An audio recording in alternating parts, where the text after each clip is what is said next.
Good evening and welcome to the Business Day. I'm Vashan Brown. A warning this evening from the Jamaica Stock Exchange that electronic meetings are invalid and in breach of the laws of Jamaica. Now, this following an electronic meeting last Wednesday hosted by the Grace Kennedy Group. Andrew Laidley reports. This is what the General Counsel of Grace Kennedy Group, Gail Moss Solomon, said last Wednesday. Our AGM is lawful and legal. GK would not proceed otherwise. She said the company was actually hosting a meeting in person and noted that the meeting is closed to the public.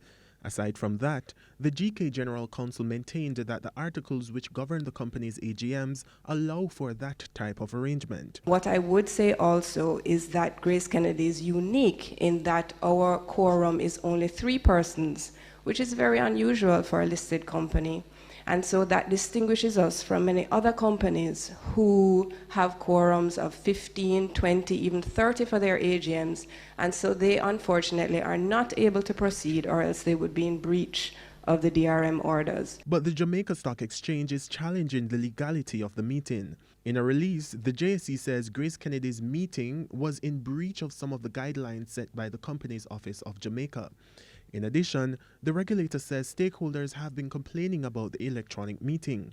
The JSE says satisfying the minimum quorum requirement does not make a meeting valid, warning that all shareholders must be invited as well. The stock exchange also stressed that all shareholders are entitled to attend the AGM in person if they so choose, noting that companies cannot require members to appoint a proxy or to watch by video stream.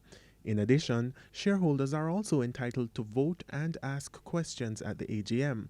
Therefore, companies cannot require shareholders to send in their questions and votes on the resolutions in advance. In the release, the JSE said it has written to Grace Kennedy for clarification in relation to the electronic meeting which was held. In the meantime, Prime Minister Andrew Holness says work is already being done to address the issue of hosting AGMs in light of the restrictive measures.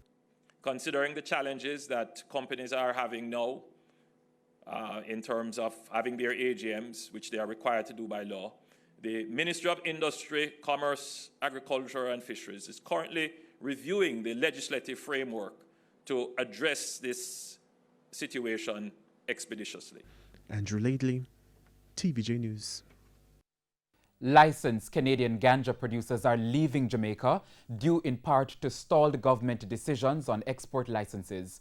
AFRIA indicated that it's halting all further investments in Latin America and the Caribbean. This as the novel coronavirus left the company with a glut. About 200 AFRIA employees were laid off by the company in an effort to downsize and restructure. Now, the Green Organic Dutchman has also indicated that it is no longer pursuing opportunities in Jamaica so it can focus on its struggling Canadian operations. And listed Canadian company Aurora has sold its Jamaican asset for less than its 4.5 million Canadian dollar value in order to gain capital. Currency trading ended today with the US dollar selling for $142.97. The Canadian dollar closed at $106.44. The pound is going for $177.45, while the euro sold for $162.05. The JC index lost 753 points today, and the junior market index is down by 20 points. Among the winners were G West Corporation, SSL Venture Capital, 138 Student Living Variable Preference Shares, Kingston Properties, and Palace Amusement Company.